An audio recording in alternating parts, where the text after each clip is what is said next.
listening to Unpause Your Life with Dr. Cali Estes and Master Coach Jenny Fontana, founders of the Life Coach Method.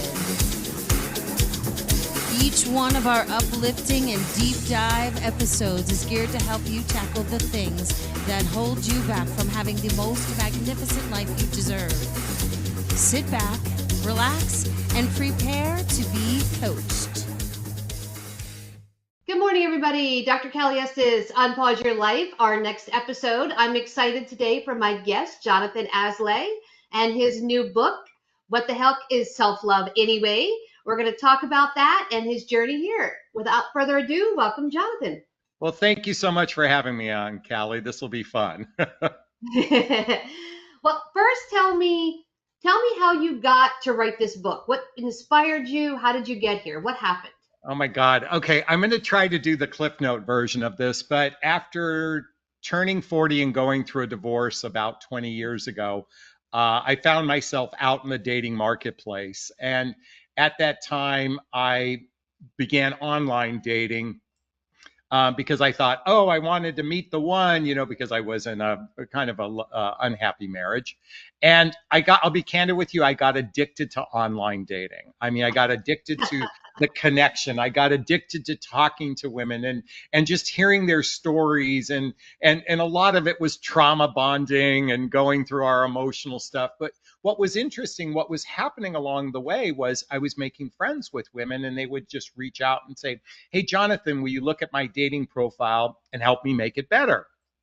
So I began doing that. And at the time I was going through a divorce, I had lost my high-end corporate job, and then the market crash of 2008, and I got wiped out. So this addiction that I had was fueling me, but I didn't realize it was slowly becoming my next evolution in my life as my career as a dating and relationship coach. And about 15 years ago, I began this full time helping women improve their dating profiles, but more importantly, helping women understand men. Now, I know this is this is going to take a while to get to my story of the book. But at the same time, I realized that while I was dating, there was a big problem going on. And I always thought the problem was women. And then when I realized the problem was me, I was very unconscious. I was very wounded.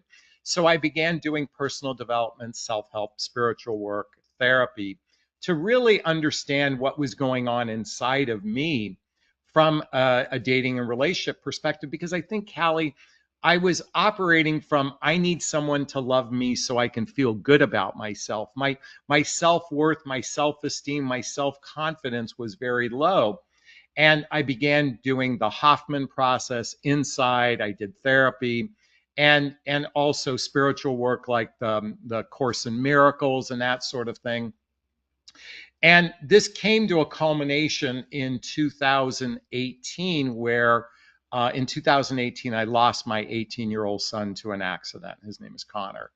And in the depths of my pain, I began writing a book because I had been blogging about self-love. I'd been blogging about it, but now I had to really immerse myself in it, immerse myself into what does it really mean to love not just other human beings, but yourself. And within 9 months of his passing, I published my book, which you can see here, What the Heck is Self-Love Anyway? And it's a journey of personal development, self-help, spiritual work. And it's very rudimentary. I just want to say this book is not like the Untethered Soul that, takes you to the depths of the Marianas Trenches. It's a very simplistic way of looking at life from the vantage point of creating emotional scaffolding within oneself so we can navigate fear, insecurities, doubt, pain, anxiety, shame, and begin the building blocks to hopefully navigate life with a little bit more joy. First, I'm sorry for the loss of your son. That's awful. It's so interesting because this book is timely more now, I think, than 2018. And yeah. I think that's because so many of us, I'm widowed. So my husband passed away 2 years ago. So I've been looking on the dating apps, doing that. And as I'm doing it, I'm like, I am picking the same men over Yeah. and over and over again. So I put myself off the dating apps and I'm like, all right, we got to figure out why we're doing that. Why are we gravitating towards this? And as I'm talking to clients, and I'm sure you are, single women and single men, they're saying the same things, that there's nothing in the dating site. Everybody's garbage. And I'm like, well, wait a minute. If everybody's garbage, we got to take a look at you, what's going on within you. So that Yeah. book, I think, is very timely and relevant to now. Um, how do you work with a client when a client comes to you and says, hey, I'm picking the same guy, or hey, I'm seeing the same thing? How do you get them out of that mentality into finding someone different? Sure, this is a great question. And I've recognized now I predominantly work with women in midlife, which, and I say midlife is after baby making years and before retirement. So what I've observed is we all have a fantasy of what a relationship looks like. And even those of us that were married or were, whether we're widowed or divorced, we are oftentimes our first relationship, we were so green, we were so naive, even raising children was green and naive for many of us, that we step into the dating marketplace at midlife having really fantasy that's mostly centered around attraction, entertainment, romance, and physical connection without a real understanding of the mechanics of the relationship, particularly in the area of compatibility. So and women come to me all the time, Callie, Jonathan, I know what I want. I know what I want. I know what I want relationship. And then they go through this proprietary coaching program I created. And can you guess what they say every single time after doing the work? That's not what I wanted. Well, it's things like, yeah, it's like, oh, I didn't realize that's what I wanted. It's like, why didn't they teach me this in school? Why didn't my parents teach me this? Why didn't I date this before I married the wrong person? So one is really understanding the mechanics of your life and the mechanics of a relationship is one thing I do is in an area of re-education. But here's the challenge when dating, most of the time we're meeting total strangers. It's very rare that we connect with somebody who's in our field of vision first and foremost, but there's not degrees of separation. And because of that, because we're dating strangers, what did our parents tell us about strangers? Like be careful, and not from a place of fear, but from a place of curiosity is asking better questions right from the get-go to determine compatibility. And we have been indoctrinated in this belief that chemistry equals relationship success. So if we're attracted to each other and we have a little bit of lust, we have a little bit of limerence, that's all we need to fuel the relationship. And while lust and limerence and dopamine is important, compatibility is radically more important. Now, you just mentioned something else, emotional maturity. Uh, yeah, sadly, we are swimming in a sea of emotional dysfunctionality, myself included. Okay. Um, I think what we have to recognize if you want a serious relationship today more than ever, having done some personal development, self help, spiritual work, or therapy is almost a necessity when partnering with someone because most human beings don't have good relationship skills and particularly good communication skills. And just because you can talk, quite frankly, we have just evolved barely past grunting in my mind when it comes to communication. And so vetting a person is a big importance today when you're meeting a stranger. I agree with that. I think because so I'm in that middle age bracket, as are all my friends, my girlfriends. Several of them are single, never married or divorced or what have you. And when I'm going on these dates, I tell them my questions are very different. I ask, tell me about your last three relationships. And a Yeah. lot of guys on a date are like, what? I'm like, what was your last three relationships like? And I know instantly if they say, well, this one was crazy and this one was psycho and this one was nuts, I'm like, have a nice day. Yeah. Have a nice day because the commonality is you. But I think for a lot of people, it's kind of what do you talk about on a date? How do you engage with somebody to find out this stuff? Who cares what your favorite color is at the end of the day? We want to know Yeah. if we're compatible. So what are some questions they can ask? What would you Well, I advise? think a great question to ask is, start with where did you grow up kind of question. Oh, you grew up in Pasadena, California. What was it like growing up there? What were your parents like? Like, do you see, like, and that, first off, finding about a person's childhood can speak volumes of where they're at in their current vantage point. But I think most importantly, I believe doing a lot of these questions on the telephone prior to a date would even make more sense. And you can just say, hey, look, Callie, I'm sure, I don't know if you're like me. I don't want to waste my time in the dating marketplace, dating. Is it okay if we ask each other some serious questions just to see if we're a fit with one another? Like, have that conversation before you meet, because then it's less intrusive. You don't have to worry about getting dressed up, and you can build a little bit of rapport. Now, if someone rejects that conversation about their past, or as you said, my ex was a narcissist, that person was a narcissist, that person was a narcissist. Just because you're not one doesn't mean you're not going to be labeled one the next go around. So, Yep.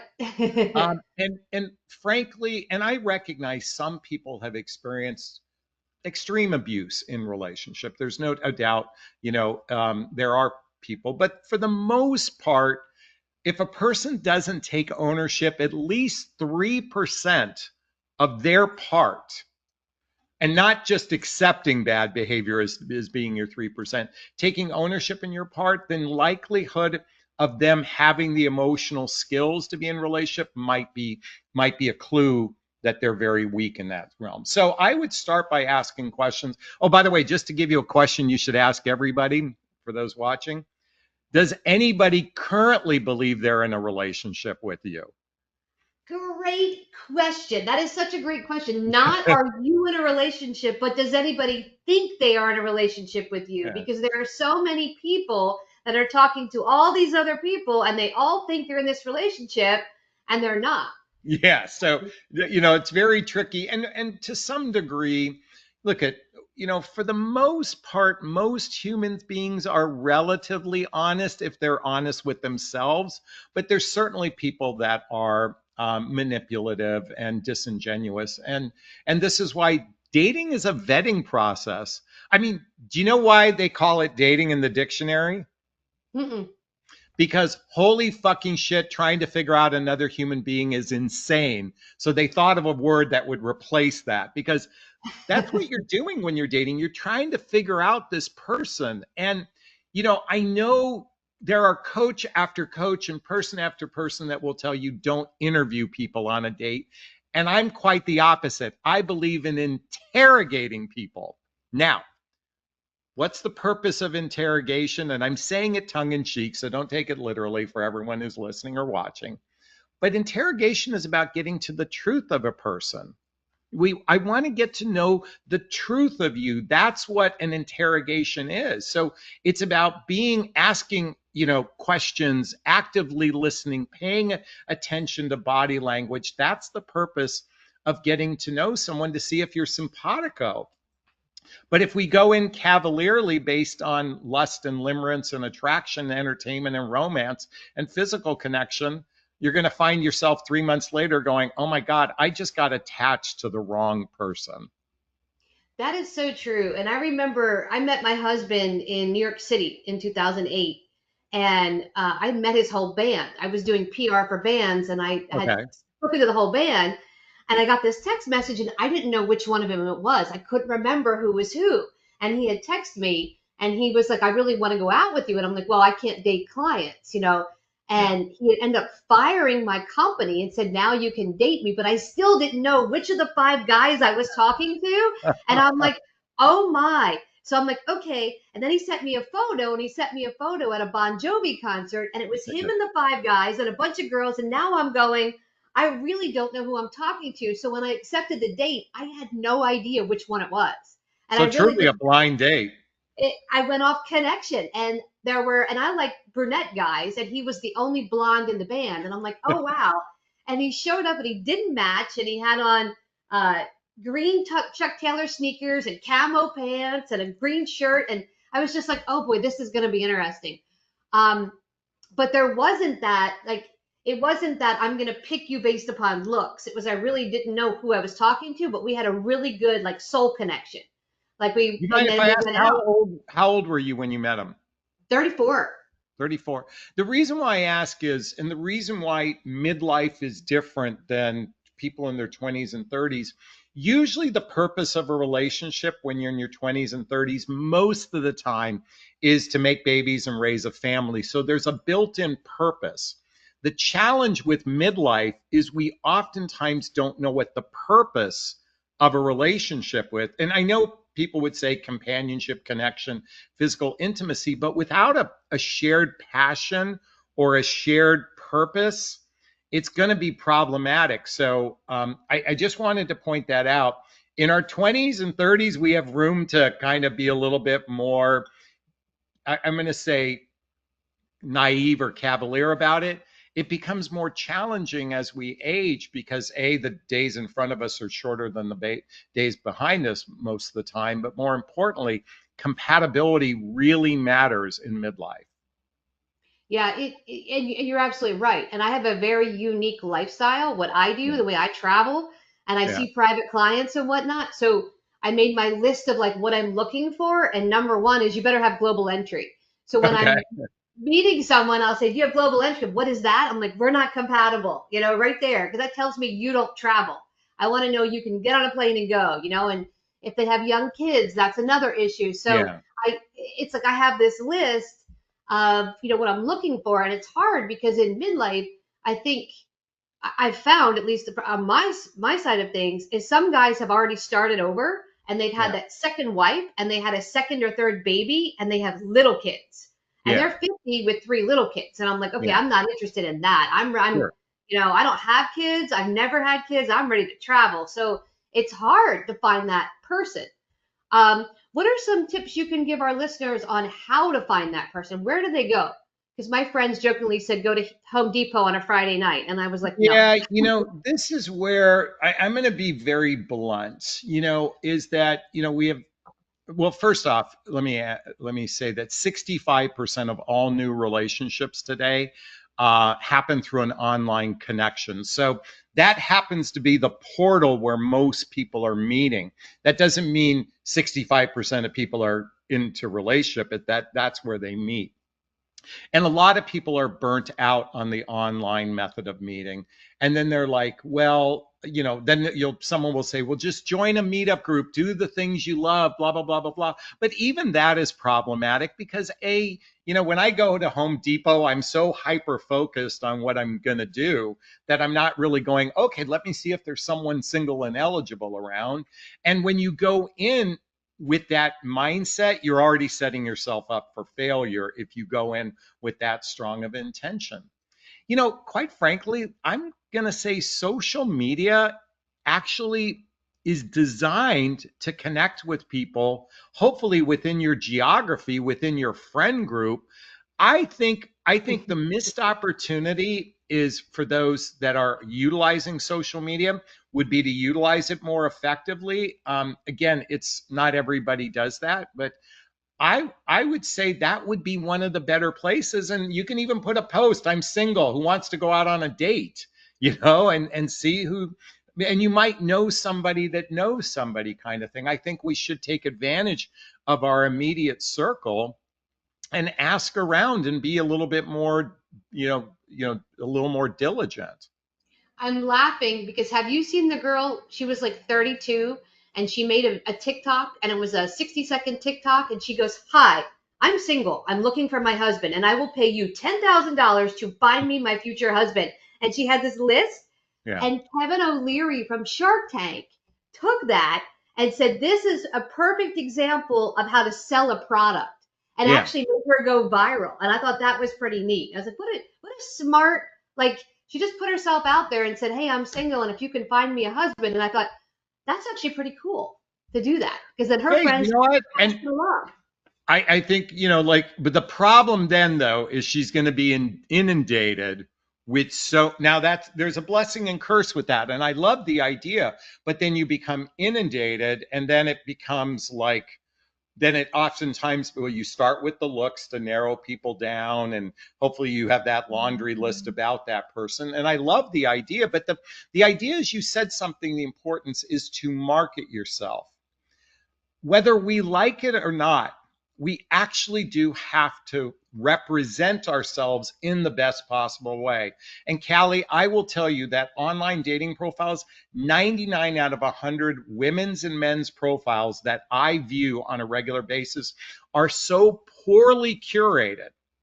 Terrible photographs, out of shape, out of focus photographs, wearing nothing but sunglasses, the camera, your phone in the photograph. Like, and there's a level of unconsciousness going into one of the best mediums to meet people is through an online connection. And yet, sadly, most human beings do such a poor job. And then they, what's the expression? Garbage in, garbage out. And you wonder why you get poor results. So one, and I've been beating my head, saying this over and over for 15 years, start with a quality profile, because you're going to get more quality results.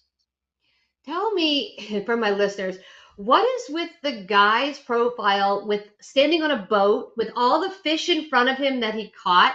Or like, here he is with a bow and arrow and a dead animal. What is with that? Is that the whole like men hunt, women gather thing? Like, we're supposed to be excited that he caught fish? Or tell me why. I mean, my joke is going to be, what's up with women who put the Snapchat filters of the cat's ears on going on in the same, like, what's going on? I think to some degree there is an element of saying, hey, I can be a provider, protector on a subconscious basis. It's also, honestly, I haven't really studied the psychology behind it per se. It's just another element of what I think is unconscious behavior. And yet, if that's something they're proud of, then okay, they're showing off something they're proud. I guess the question could be, why are women judging it? I'm just offering an alternate way. You go, why does that bother you? And see what's really going on. Now, if all of his photographs are that, then you're dating a fisherman and accept it. But if it's one photograph, why do we have to judge it?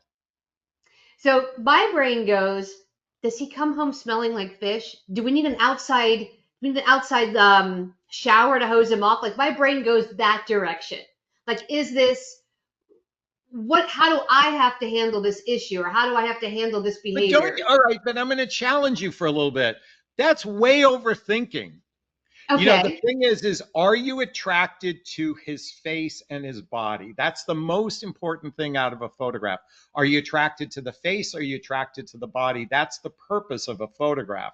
Again, 99 out of 100 people put together terrible profiles of themselves. And if you can't really tell what his face looks like or what his body looks like in a series of photographs, that's what matters most. I think you're reading in too much. Now, if somebody has photographs, they're jumping out of an airplane, they're climbing a mountain, they're mountain biking, that sort of thing, you can ascertain that this is probably a jock type, okay? And you have to ask yourself, are you athletic to fit with a jock type? And by the way, I've seen women's profiles the same way. And I've as a single person, I've said, I'm not a fit for you. I'm not a jock. You need an athletic guy. But I think to go that deep, I think you're overthinking. So, okay. So since you're doing this for a living, I've changed my profile a couple times. Yeah. And I've noticed when I put a picture of my Hellcat in there, I get a whole different group of guys. What's a Hellcat? My Hellcat is 1,000 horsepower. It's a muscle car, and it's neon green. Got it. Okay. So I get this. Without it, I get business, professional, because I'm professional. When I put that in there, I get a whole new adrenaline junkie group of guys. That's like, oh, she has a Hellcat, because that's an adrenaline thing. Sure. So does putting your car in your profile change things? That's my question. Should you put your car in your profile? Let's think about this for a second. So you have a muscle car that is usually, would you venture to say that the type of men and women who are into that tend to be an adrenaline kind of seeking person? So you're obviously an adrenaline seeking person if you have that. I mean, and by the way, it's one thing if you bought it at an auction and it sits in a garage kind of thing, and then what's the purpose of putting it? So why do you put that photograph on there? I was playing around just to see, I was doing a social experiment just to Okay. see if it would change who responded to me. Okay, And when I, so you so it sounds like that social experiment worked for you. So what did you glean from that social experiment? the guys were 10 years younger than me. That was the Okay. first thing. Almost all of them were younger. And a lot of their profiles were jumping out of a plane, mountain biking. It was all adrenaline based, Okay. but it was almost too much. Like it's interesting. So it's like trying to figure out the medium, the best way to position yourself. So how do you recommend that someone best positions themselves on I and out? think, again, from a photograph perspective, 6 to 8 quality photographs. I'll even pull up my profile just to illustrate this point. Quality photographs of your head, your face, your head, and your body. So I'm just sharing this on camera for a second, and I'm not doing this to impress anyone, but like, can you tell that's a quality photograph?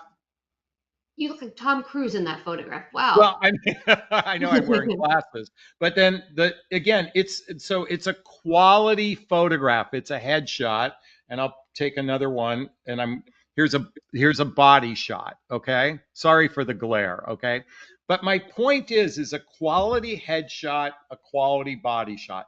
That's most important. Now you could jump out of an airplane, but if you're not doing something once a week, like if that's an activity you don't do, like if you play pickleball every 4 days a week, then sure, you can put a photograph of pickleball, but make sure it's a quality photograph of you. Make sure it shows your body. The purpose of the photograph is just to tell if there's immediate attraction with another person. Gotcha. Now, if you're on like a match.com where you can put together 20 or 30 photographs, sure, you could put other things in there, but you want to have 6 to 8 quality photographs of your face and your body. And how recent should they be for our listeners? What's the timeline? I would say so long as you look like your photograph, within 3 to 4 years max. I mean, ideally a year to 2 years. And by the way, you could simply like, oh, one of the photographs, I just hand my smartphone to my son. We took some photographs down by my couch and took a couple photographs out my balcony. Your smartphone takes a quality picture. Make sure that you're smiling. Make sure that there's radiance within your face. I can't tell you how many photographs of women and men, they look like they have resting bitch face in their photograph, and then you wonder why. And that energy has value. I mean, Yeah. in the sense that you can turn off a lot of people just because you didn't put energy in your photograph. And what are some of the best dating apps, would you say, to gravitate towards? Are some better than You others? know, so here's the thing. If you met the love of your life on Tinder, and everybody says Tinder's a hookup, then it doesn't, all of the dating apps are just portals into meeting people. I will say Bumble and Hinge tends to be the number two apps, and then Match.com tends to be the number one dating site. And I only differentiate it between the app is mobile oriented, and Match.com is a site that you most likely use your laptop, your desktop, that has more robustness to the site. To suggest that they're number one, they are just portals to meet people. That's all. Um, it if you met the love of your life on something that's called a hookup app, you know, the problem with society today, it's so easy to hook up with people, to have physical intimacy before you really get to know someone. They are all hookup sites to some degree. That's true. What about old school matchmaking? Like if you hired somebody to match you, have you had any clients do that? Have they had success with it? Is that something you recommend, or is it You better know, to see first? here's my honest truth on matchmaking. You have to be willing to invest that money, and expect no return on investment. So given the fact that matchmakers can charge $5, $10, $15, $25, $30,000 or more, if you be willing to make the investment with zero return, because matchmaking is like the broken clock. It's only right twice a day. Most people that make that investment don't get the return on investment they expect. They might get a few dates, but oftentimes they are disappointed because the pool of people who utilize them is such a small pool. So again, it's like a broken clock. It can work, but you have to be willing to go, I made the investment, but I'm okay if I don't get a return on my investment. Gotcha. We are out of time, so I want to thank you for coming on the show. Yeah. Tell our listeners where they can find your book. Where can they find you to hire you or take your courses? Where are you located in the world of real estate on the internet? Sure. So again, my name is Jonathon Aslay. It's listed here. You can simply cut and paste that, put in Google. You can find my YouTube channel where I'm producing 4 or 5 videos a week. You can find my website there. My book is on Amazon. The book is called What the Heck is Self-Love Anyway? As far as real estate, I live in Los Angeles, California. I'm very blessed to be overlooking the ocean right now as we speak. Yeah, just type in my name and you can go from there. Awesome. And we'll put all of that in the show notes so people can go directly to get your book or to your website and to navigate through it. If they have any questions, we'll direct them directly to you. So thank you for coming on the show. I appreciate it. Thank you, Cali. And you have been listening to an episode of Unpause Your Life. And until next time, hit that like and follow button. Have a great day, guys. Thank you for listening to Unpause Your Life with Dr. Cali Estes and Master Coach Jenny Fontana. Head over to www.thelifecoachmethod.com to learn more about coaching yourself and how to become a master coach.